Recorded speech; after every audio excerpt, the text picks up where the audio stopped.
So when I was younger, there was this phrase, what catches a child's eye, they're going to try to grab it and get it for themselves.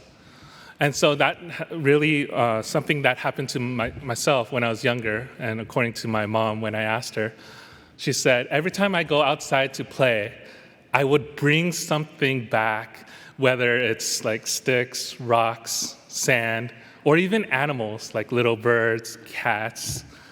And then she would always tell me, no, you can't bring it into the house. Go take it back and place it where you found it. But then I would always argue back, saying, Mom, when you go shopping, you always tend to look at something and get it. Why can't I bring something like that?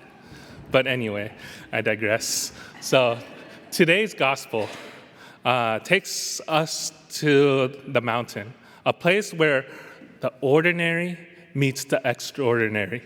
It's a scene of great awe and wonder because it's where Jesus is transfigured before Peter, James, and John.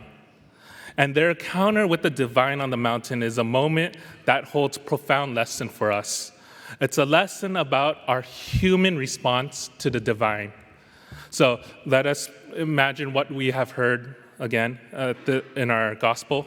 So Jesus is standing there, radiant, dazzling with light, and standing alongside Moses and Elijah, and they're all enveloped in a cloud.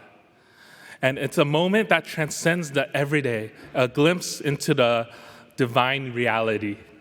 And it's easy to imagine the disciples' amazement in that moment and the desire to hold on to the extraordinary thing that they just seen. And Peter in this scene, and specifically, we see him in awe, and then suggests that he builds 3 tents, one for Jesus, one for Moses, and one for Elijah.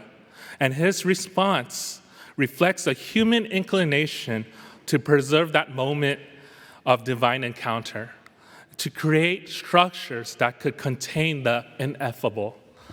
But amid this, amid this splendor of transfiguration, we see that there is a tension.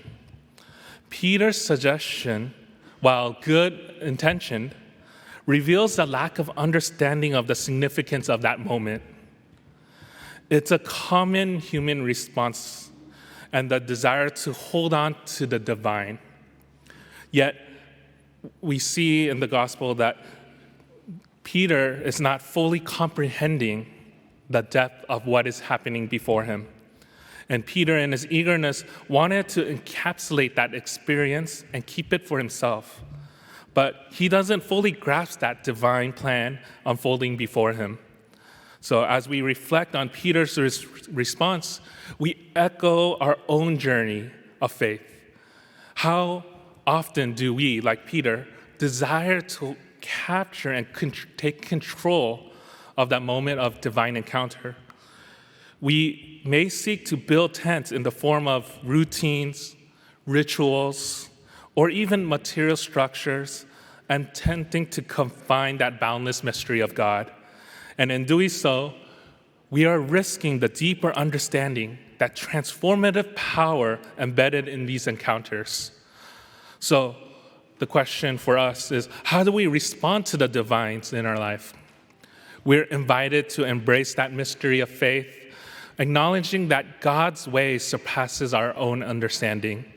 And our response is not to confine the divine and hold it for ourselves and within our limited grasp, but to open ourselves to the unfolding plan of God. And as we journey through this Lent today, let us reflect on our own responses to the divine. Are we building tents, seeking control of the sacred, or are we listening and following the voice of the beloved Son?